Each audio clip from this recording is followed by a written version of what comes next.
bahweynta halkan isugu timid anigoo gudoomiyaha guddiga dhaqaalaha ganacsiga warshadaha iyo maalgashiga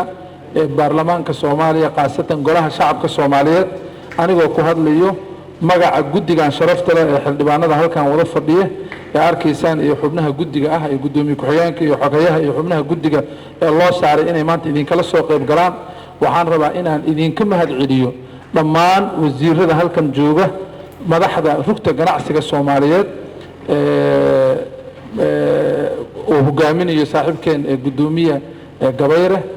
qaybaha kala duwan ee arrimaha ganacsiga ee halkan jooga oo waaxyaha kala duwan ama qaybaha kala duwan ee ganacsiga ka kala socdo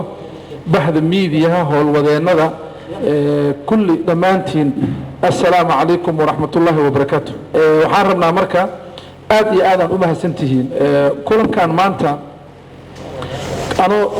magaca guddiga ku hadlay horta waxaan rabaa inaan idinka mahad celiyo sida aad waqtiga u soo dhowrteen aad on time ugu imaateen ganacsatada waxaa lagu yaqaanaa dad very professional oo danta iyo shaqada ay ka shaqeynayaan aad u fahamsan inaad waqtigiina inoo soo hurtaan oo aad imaadaan ujeedada keliya aan halkan maanta ku leenahay waxaa waaye inaan ogaano amaba idinka dhageysano muddo 6 bil cudur adduunyada dhan aafeeyey oo safmar baa wuxuu ka soo dilaacay waddanka la dhahay China laakiin waa ka duunaa cuduradii wadamada qaarkood ka dilaaci jiray adduunyadii oo dhan buu saameeyey cirif annagana adduunyadaasaan qayb ka nahay sidoo u saameeyna waa ogtihiin dee waxaa go'ay isku socodkii waxaa go'ay falaadyadii iyo safaradii la aadayay waxaa go'ay dhaqdhaqaaqii ganacsigii oo dhan waddan kasta meesha uu ku yaallo wuxuu ka saameeyey caafimaad ahaanna u saameeyey dhaqaale ahaanna waa u saameeyey weliba dad aad u tiro badan baa ku dhintay intii dhimatay anaga dalkeena ku dhimatayna Allah u naxariisto intuu Ilaahay ka badbaadiyay alxamdulillah caafimaad uu ka siiyay waaba nasiib inoo fiican inay ka caafimaadeen sidaad ogtihiin marka guddigan dhaqaalaha ganacsiga ee halkan fadhiyo annaga waxaan nahay voice of shacabka dhaqaalaha ka shaqeeya dadka ganacsiga iyo dhaqaalaha ka shaqeeyaan cod u nahay waxaan ka shaqeynaa shuruucda la xiriira arrimaha dhaqaalaha waad ogtihiin shuruuc badan iskala shaqeynay qaybaha kala duwan halkan joogo oo sharcigii shirkadaha kamid ahaa sharcigii quality controlka amaba tayada dhowrka ahaa sidoo kaleento shuruuc kaleentana haddaan gacanta ku haynaa maanta waxaan halkan u joognaa inaan ogaano dhibaatadii qaybihiina kala duwan ama export ama import ama hoteella ha noqoto ama ha noqoto gruubyada ka shaqeeya maxaan ku dhahaa ama fishinka ha noqoto ama qayb kasta ha noqoto dhibaatada oo idinku suubiyey su'aalaha xoogooda waa marka inaan idinka maqalno dhibaatadaas oo dhan siduu idin saameeyey annagana waxaan halkan u fadhinaa oo ay howladeennada iyo riboodka u qaadan doonaa inaan xogtaas geyno baarlamaanka Soomaaliyeed oo aan ka hor akhrino oo ay Soomaaliya oo dhan ay ogaadaan baarlamaankana arrimaha kaga aadan ay u qaataan wasiirada waxaan u ballansanaa ayagana sidoo kaleento inay dhageysiga qayb ka noqdaan oo su'aalaha qaarkood oo saameynaya arrimaha boolisiga wasaaradaha ay ku lug leeyihiin oo wasiirka ganacsigana wasiir Cabdullaahi injineer Cabdullaahi iyo wasiir Qalooco oo nala joogo oo maaliyadda ka socdo oo asagana qaybtii waliba canshuuraha ayagana saameynta ku lahaa oo asagana qayb oo ka ahaa inaan dhageysigaas qof kasta dhibaatada oo saameynta ku lahaa oo ku yeeshay ma ka hadlayno shakhsi ahaan laakiin waxaan ka hadlaynaa ganacsiga si guud macnaha qof kasta markuu hadli doono waxaan rabaa inuu dhibaatada si guud oo u sharaxo oo ka group ahaan waaxyaha kala duwan xogta siin doono iyo rugta warbixin guud aan siin doono waliba waxaan hubaa rugta ganacsiga oo mas'uulka Soomaaliya oo dhan xogogtii gobolada ay ka aruuriyeen inay ayagana nala sheer gareeyaan si hadhow baarlamaanka si guud aan ula wadaagno hadduu Ilaahay yiraahdo waxaan aad iyo aad mataqaanaa idinka mahad celinaynaa dadkiina dhaqaalaha iyo ganacsiga iyo dalka ka shaqeeyo inaad adinka sabab u tihiin dad badan inaad shaqo siiseen oo shaqo abuurka dalkeena aad adinka qayb ka tihiin sidoo kale dhaqaalaha dalka inuu kor u kaco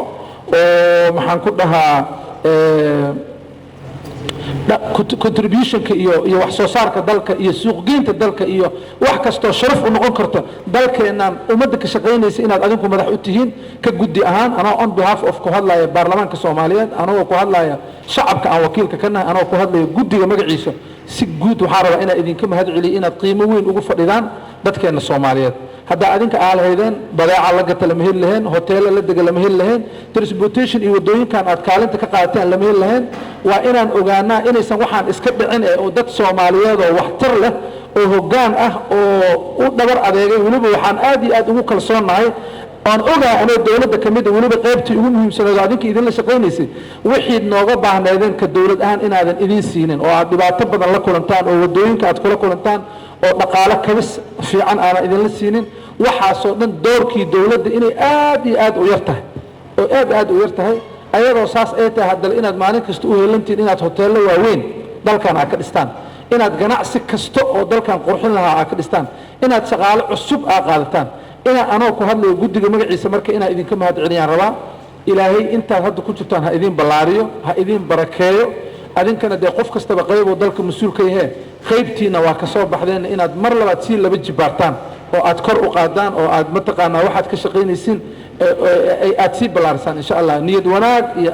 adeeg iyo dhabar adeeg iyo dalkeenna sidii hore maalinba maalinta kadib uu soo noqonaya waa arkaysaan ilaahay idinkiis waxaan rabnaa inaan la tartanno wadamada kale oo dariskeenna oo regionka nagula yaala iyo kuwa kale oo adduunka ah firfircoonidaasna waa leenahay hal abuurkaasna waa leenahay adinkana already ayadoo dawlad xoog la jirin waxyaabaha aad ka shaqaynayseen waa aragteen telecommunicationka dalkeena marka loo eego wadamada dariska ah